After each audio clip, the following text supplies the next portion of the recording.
Shi-yo. Today we're going to be making chicken broth. To make this, you just need your leftover chicken bones and any vegetable scraps that you have left over from the week, like the bottoms of your broccoli, the outsides of your onion, the bottoms of your mushrooms, peels, anything will really do. Let's go.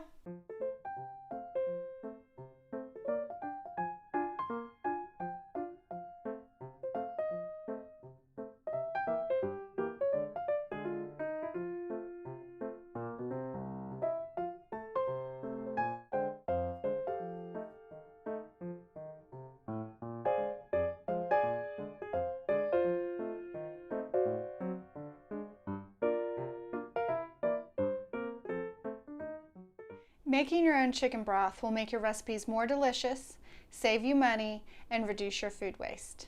I hope you enjoy it.